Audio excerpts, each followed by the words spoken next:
Evangelho de Lucas, capítulo 24.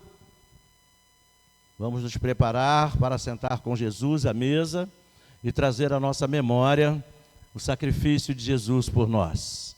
Evangelho de Lucas, capítulo 24. Quem achou, dá um glória a Deus. A partir do versículo 13.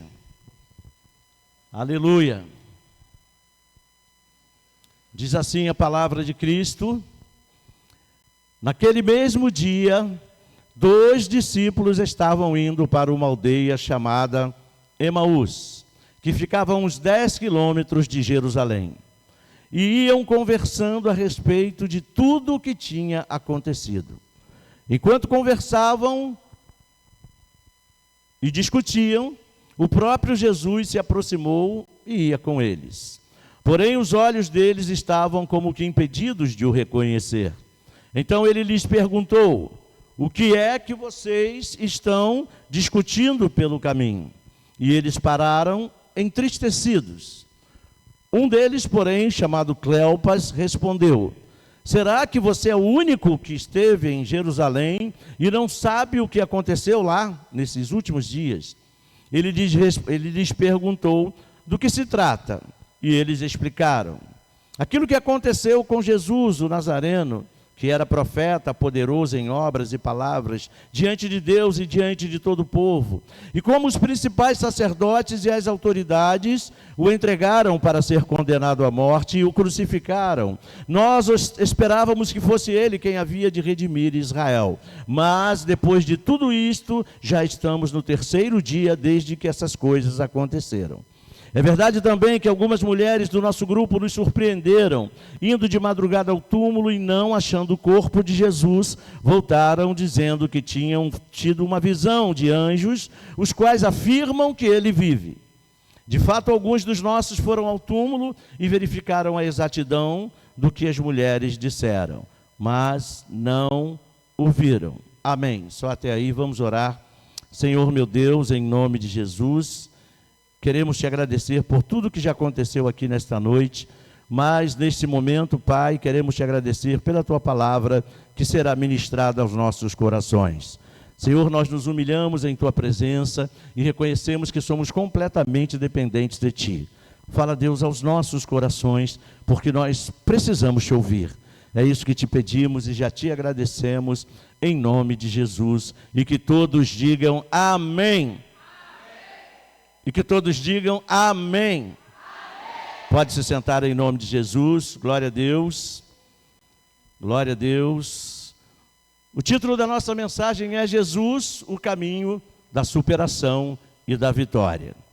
Meus queridos irmãos, a vida coloca muitos caminhos diante de nós. Você sabe disso tão bem o quanto eu. Mas cabe a nós escolhermos os melhores caminhos.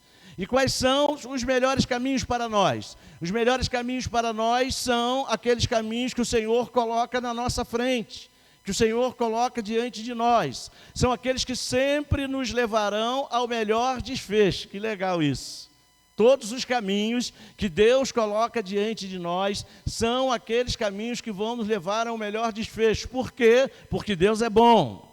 Por quê? Porque Deus é perfeito. Por quê? Porque Deus sabe o que faz. Por quê? Porque Deus nos ama. Diga aleluia. Se tem alguém que te ama, esse alguém se chama Jesus. E o melhor desfecho é sempre Jesus. Diga glória a Deus. Nele, com ele, por meio dele, nós temos e podemos todas as coisas. Diga eu creio. Só esse lado que crê. Esse lado aqui, diga eu creio. Ele nos comprou para Deus com o seu sangue. Ele nos amou. Ele entregou a sua própria vida por nós. Ele ressuscitou para que nós pudéssemos ressuscitar com ele e desfrutarmos da vida eterna nele. Diga glória a Deus. E aplauda o nome dele. Aleluia. Aleluia. Glória a Deus. Louvado seja o nome de Jesus. Sendo assim, meus irmãos, Jesus é o nosso caminho. E nesse caminho, os planos de Deus para nós são planos de vitória total. Deus não tem plano de derrota para ninguém. Deus não tem planos de frustrações para ninguém. Os planos de Deus são planos excelentes. São planos que vão nos levar a uma vida plena, que Ele mesmo chama de vida abundante. Essa vida abundante é verdadeira. Diga aleluia. E a Bíblia, meus irmãos, nos fala no texto que nós lemos de dois discípulos. Dois discípulos que em um curto espaço de tempo experimentaram vários caminhos e servem de exemplo para nós, servem de exemplo para mim e servem de exemplo para você. Vamos ver então em que caminhos esses discípulos andaram. Lembrando que aqueles discípulos andaram com Jesus. Lembrando que aqueles discípulos desfrutaram da companhia e do ministério de Jesus. Lembrando que aqueles discípulos aprenderam com Jesus. Amém? Nós não estamos falando de pessoas que eram distantes de Jesus. Não estamos falando de pessoas que não faziam parte do povo de Deus. Eles faziam parte do povo de Deus, eram seguidores de Jesus. E, no entanto, meus irmãos, quando a palavra de Jesus se cumpre, algumas coisas interessantes acontecem. E aqueles discípulos, então, passam a trilhar alguns caminhos.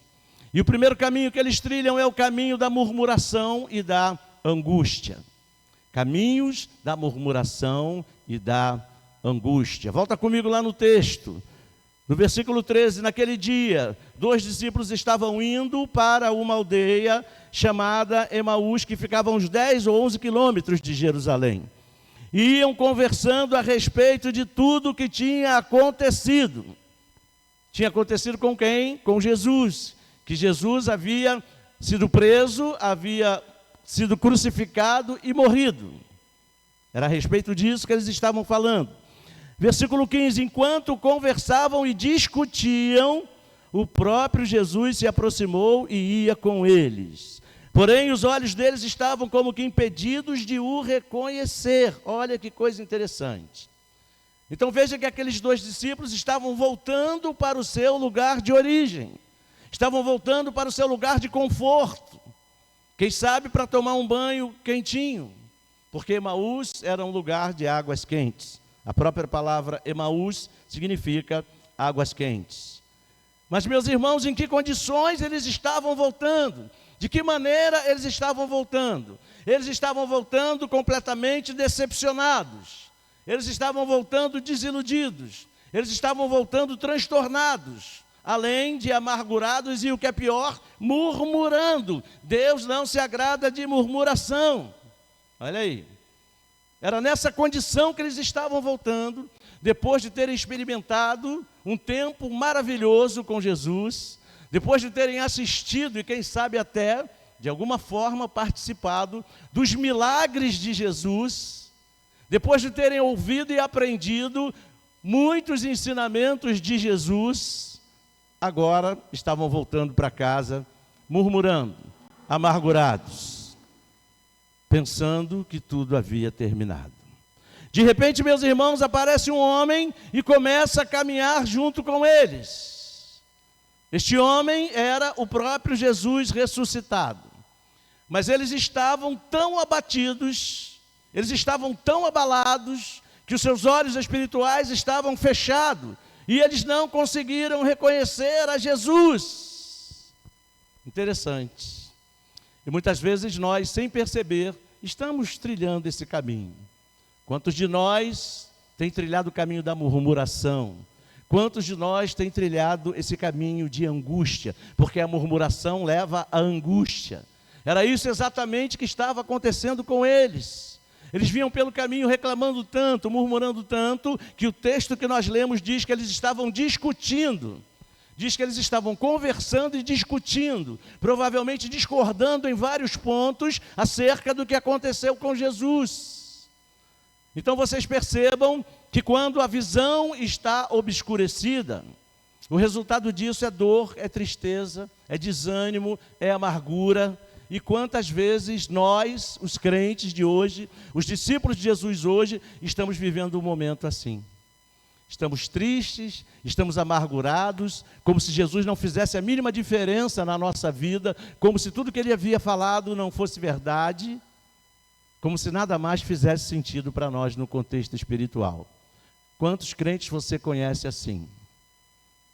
E é simples da gente observar muitas vezes, pelas palavras que são ditas, pelas atitudes, pela aparência, até pela aparência, a gente consegue muitas vezes observar os crentes que estão vivendo um momento assim, como se estivessem procurando uma água morna para tomar um banho relaxante e desistir de tudo.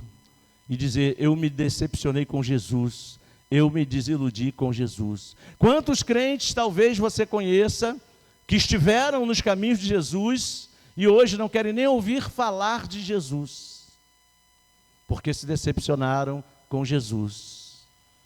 Estão com os olhos embotados, estão com os olhos obscurecidos e não conseguem reconhecer a presença de Jesus na vida deles.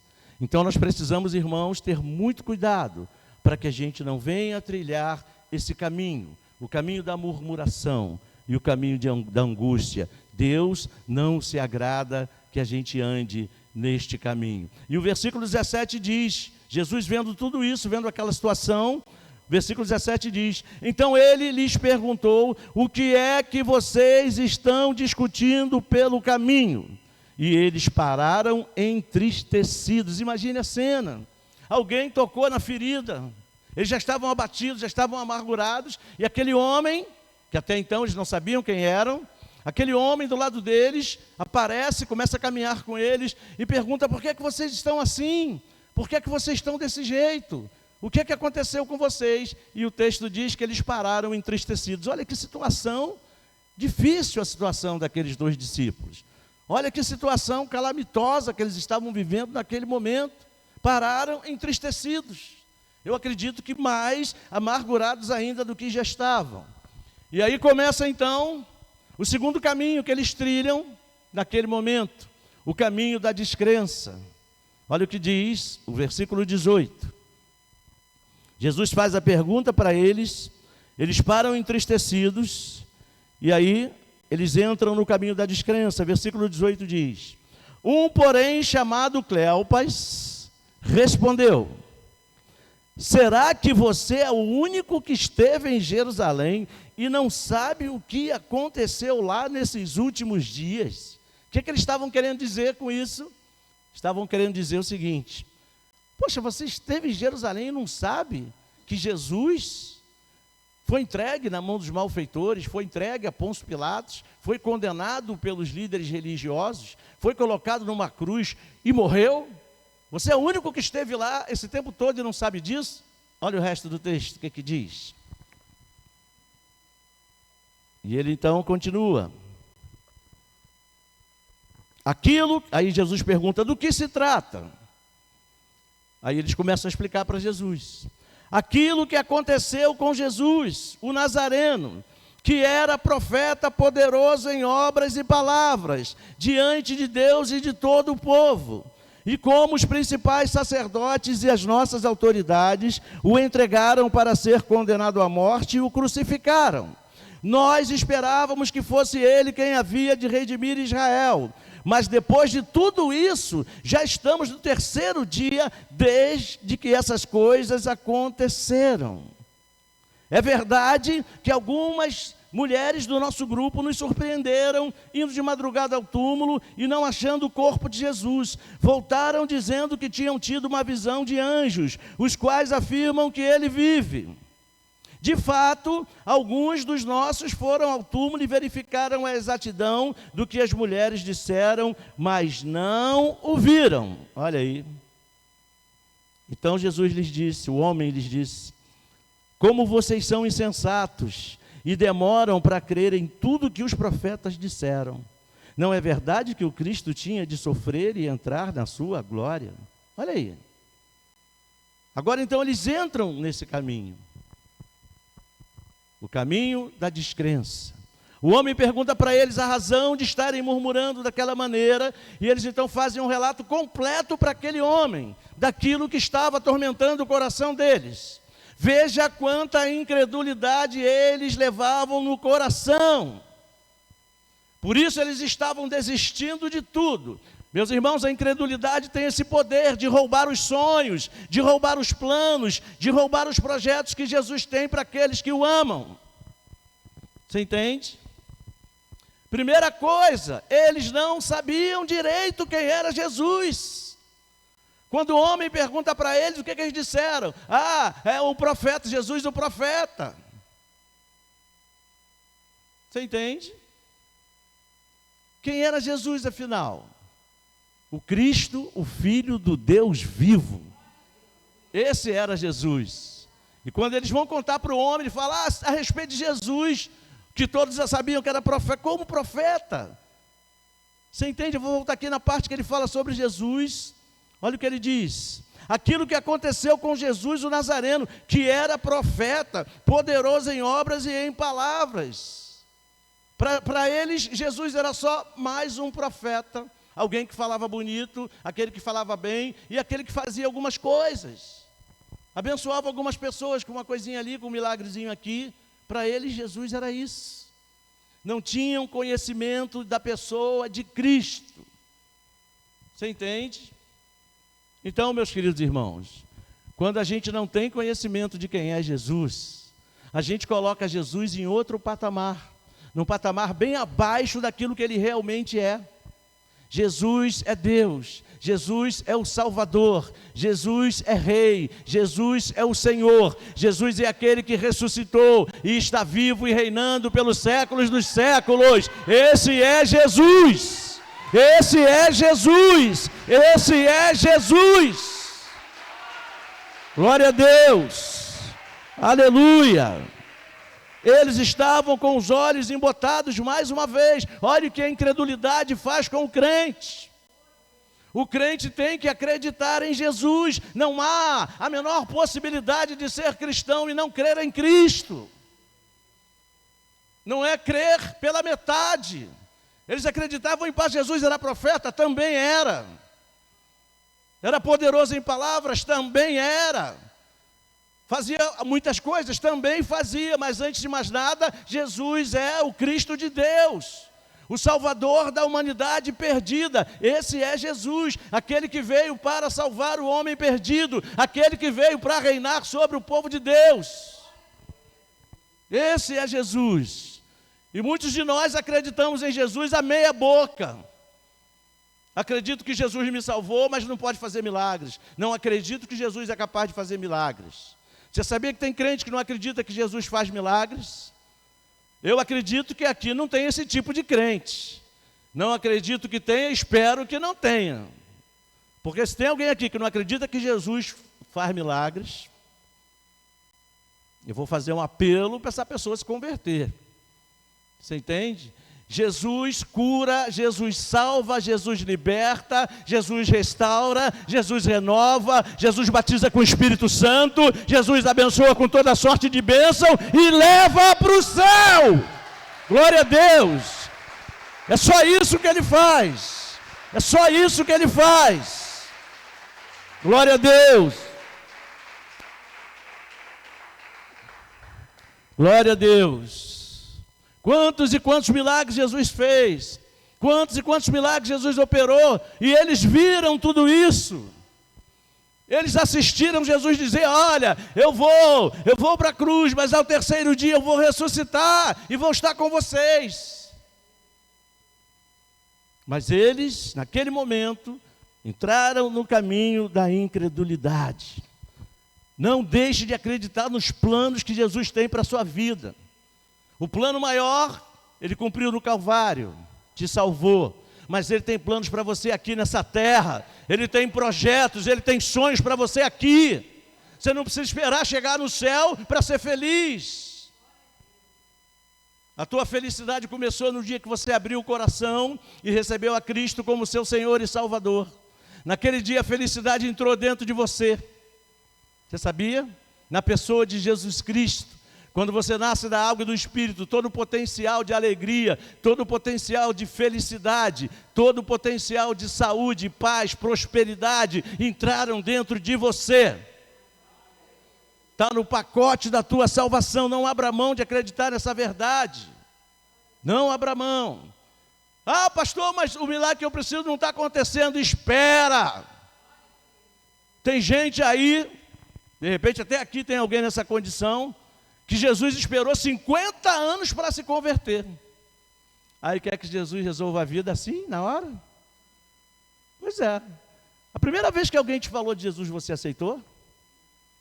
A maioria não. A maioria não. Aí a gente se converte que é tudo na hora, né? Jesus não é miojo, Ele é Deus.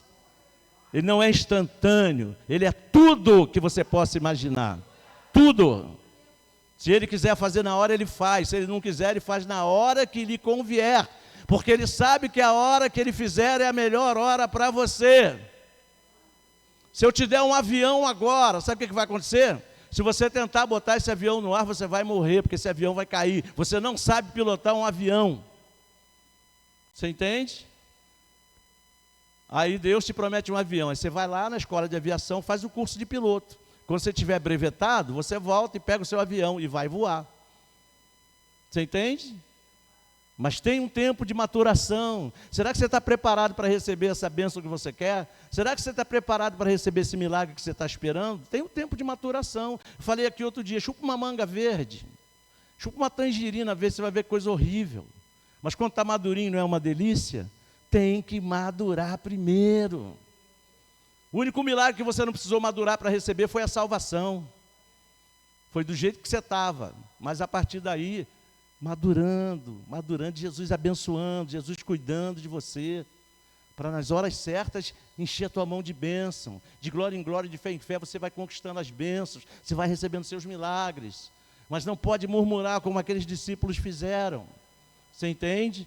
Não deixe o seu coração entrar no caminho da incredulidade, no caminho da descrença, isso não agrada a Deus. A Bíblia chega a dizer que sem fé é impossível agradar a Deus, você entende? Mas quando você exerce a sua fé, os milagres acontecem, porque a fé é a chave que acessa o coração de Deus para liberar os milagres sobre a tua vida. Diga, eu creio. Glória a Deus. O terceiro caminho que eles andaram. Quantos caminhos em tão pouco tempo? Em 11 quilômetros, eles trilharam tantos caminhos. Terceiro caminho que eles trilharam, o caminho da revelação. Diga, glória a Deus. Versículo 27 diz assim... Glória a Deus. Fiquei tão empolgado quando eu estava preparando essa mensagem, estava dando o retoque final, antes de vir para cá, quase que eu perdi a hora. Estava lá extasiado, trancado lá na minha sala, preparando, e ele, vamos embora na hora. Eu falei, meu Deus, olha que horas são. Veja o que diz o versículo 27. Versículo 27 diz assim... E começando por Moisés e todos os profetas, o que era Moisés e os profetas? A Bíblia que eles tinham. Naquele tempo não tinha ainda Novo Testamento, era Moisés e os profetas.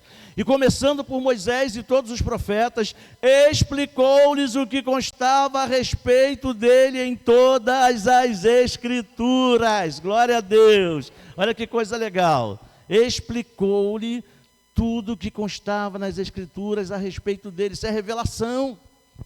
Agora, diante de um relato tão desastroso, que nos lembra os 10 espias, não é verdade? Não foi assim? Quando Moisés manda os 10 espias, 12 espias, 2 voltam com relato positivo de fé, e 10 voltam com a incerteza, com a incredulidade. Não vai dar. Parece até alguém que a gente conhece. Parece até eu e você, não é? Quantas vezes nós já dissemos isso na vida? Ah, não vai dar, eu não vou conseguir, não é para mim. Todas as vezes na minha vida que eu disse que não ia dar, que eu não ia conseguir, sabe o que aconteceu? Eu não consegui. E eu tenho certeza que foi assim com você também. Você entende? Então, diante de um relato desse, o homem começa a mostrar para eles o outro lado da moeda. Qual é o outro lado da moeda? O lado da fé. O lado da revelação da palavra de Deus. Olha aí. O lado que confirmava todas as palavras que eles ouviram de Jesus. O homem disse para eles tudo o que estava escrito na Bíblia a respeito do Messias, a respeito de Jesus. Por que eu estou dizendo homem? Porque para eles ainda era um homem comum, não era Jesus. Eles não haviam reconhecido Jesus. E nós, meus irmãos, também estamos nesse caminho. Temos recebido a revelação de Jesus pela sua poderosa palavra. Está escrito, e as Escrituras não podem falhar. E à medida que Jesus ia revelando para eles a palavra acerca do Salvador, o que acontecia? Essas palavras que Jesus liberava sobre eles causavam um grande impacto no coração deles. O que isso quer dizer para a gente? Que quando a gente ouve Jesus, quando a gente ouve a palavra de Cristo, que quando a gente ouve a revelação de Jesus Cristo, essa revelação da palavra precisa impactar os nossos corações. Não pode entrar num ouvido e sair pelo outro. Isso é só logos, é só a letra, mas a palavra que Jesus revela pelo Espírito Santo é rema, então ela precisa entrar no nosso coração e produzir o efeito para o qual Ele a envia, causar um impacto sobrenatural na vida da gente. Você entende? Não adianta nada a gente ouvir a palavra, ouvir uma mensagem, ouvir um louvor, e não acontecer nada, não acontecer nenhum impacto. Olha a origem da palavra. A origem da palavra é o coração de Deus, é a boca de Deus. E tudo que vem de Deus é espírito. E se é espírito é vida. E se é espírito e vida é para mim e para você.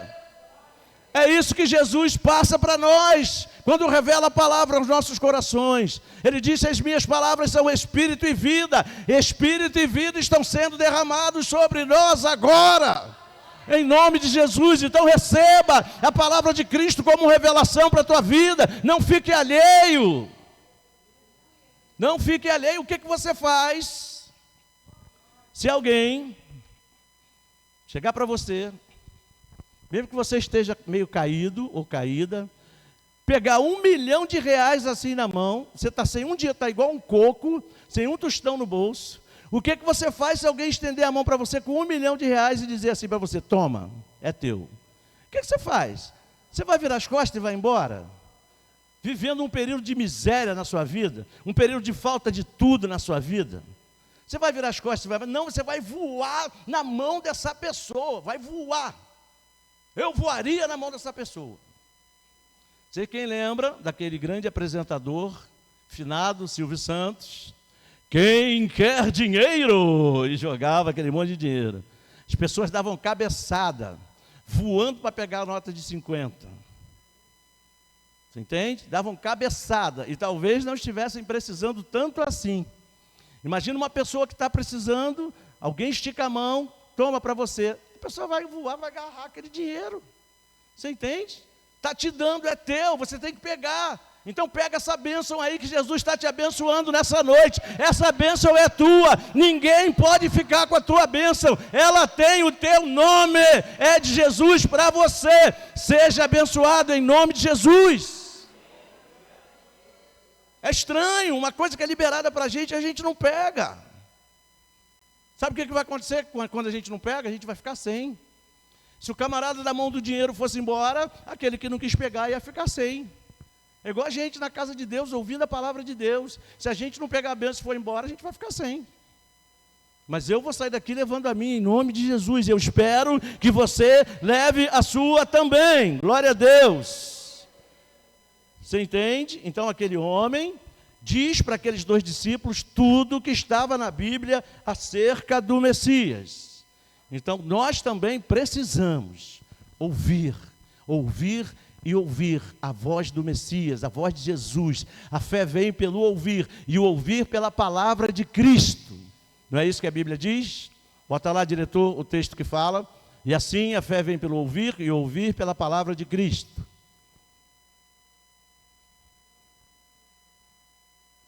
Sei não, mas eu acho que você está no Google. Não? O Google ajuda você a achar o texto também, sabia?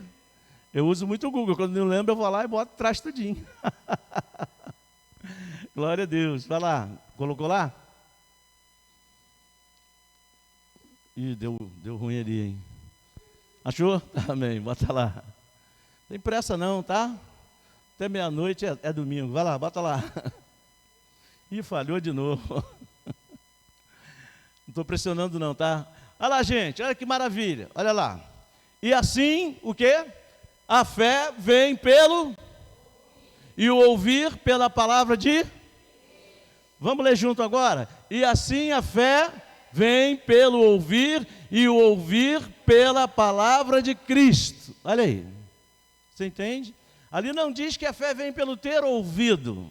Ter ouvido é pretérito, é passado passou. Não é pelo ter ouvido, é pelo ouvir, é presente. É ouvir com constância, ouvir com frequência, é ouvir, ouvir e ouvir. Quanto mais você ouve a palavra de Cristo, mais você crê na palavra dele. Era isso que estava faltando para os emauenses.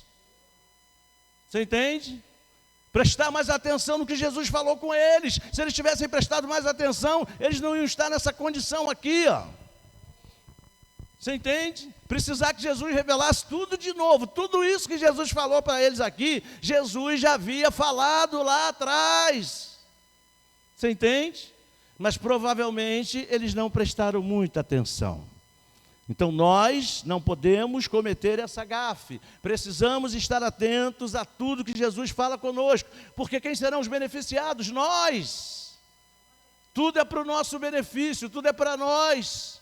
Tudo é para o nosso desfrute, para a nossa bênção. A bênção não é para outra pessoa, é para nós, o povo de Deus. Que o povo de Deus diga amém. Amém. Glória a Deus. Aplauda o nome dele mais uma vez. Aleluia. Jesus tem nos revelado coisas maravilhosas. Glória a Deus.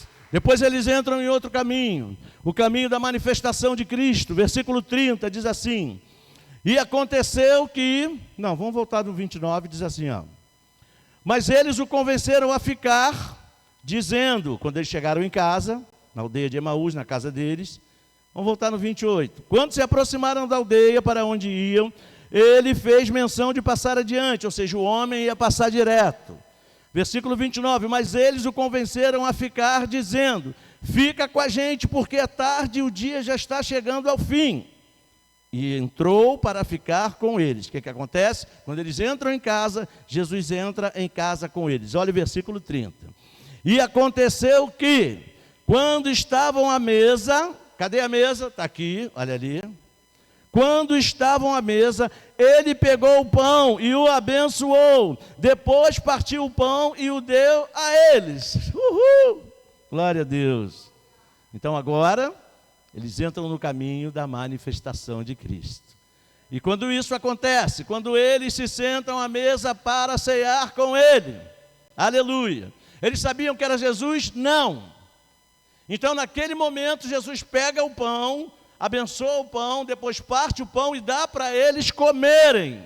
Onde é que aconteceu isso? Lá na Santa Ceia, na última ceia, quando Jesus foi comer a Páscoa com os discípulos dele. Então, naquele exato momento, os olhos espirituais deles foram abertos e tudo se tornou claro. Jesus se manifestou a eles. Diga glória a Deus. Isso era uma prerrogativa deles somente? Não. Jesus quer se manifestar para você também, todas as vezes que você se assentar à mesa com Ele. Olha aí. Você entende? Bota uma coisa no teu coração.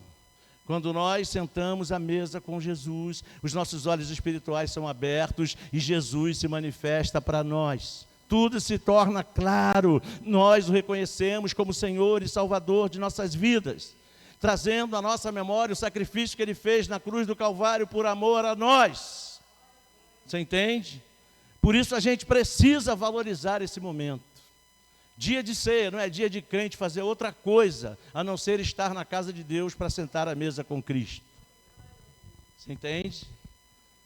Tempo para sentar em outras mesas, nós vamos ter muitos. Mas tempo para sentar à mesa com Jesus é uma oportunidade ímpar que nós temos de ter os olhos abertos, os olhos espirituais abertos, para a realidade de Cristo na nossa vida, para aquilo que Cristo realmente representa para nós. Você entende? Então a gente precisa sim valorizar. E eu me lembro, já falei isso aqui algumas vezes, há umas décadas atrás, dia de ceia do Senhor, as igrejas ficavam lotadas. Quem é mais cascudo aí, quem é mais ruim aí, um tempão aí, 200 anos na igreja, sabe disso, né? As igrejas ficavam lotadas, você não via uma igreja vazia.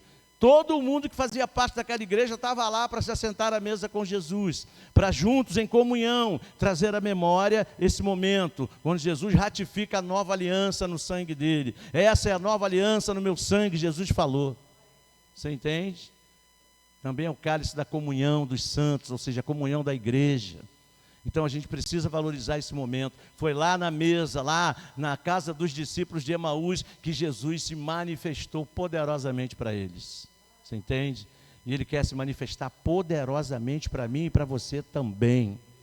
Você entende? E o último caminho que eles trilharam nessa jornada foi o caminho da restauração. Versículo 33 do nosso texto diz assim. Vamos voltar aqui no 31, volta no 31.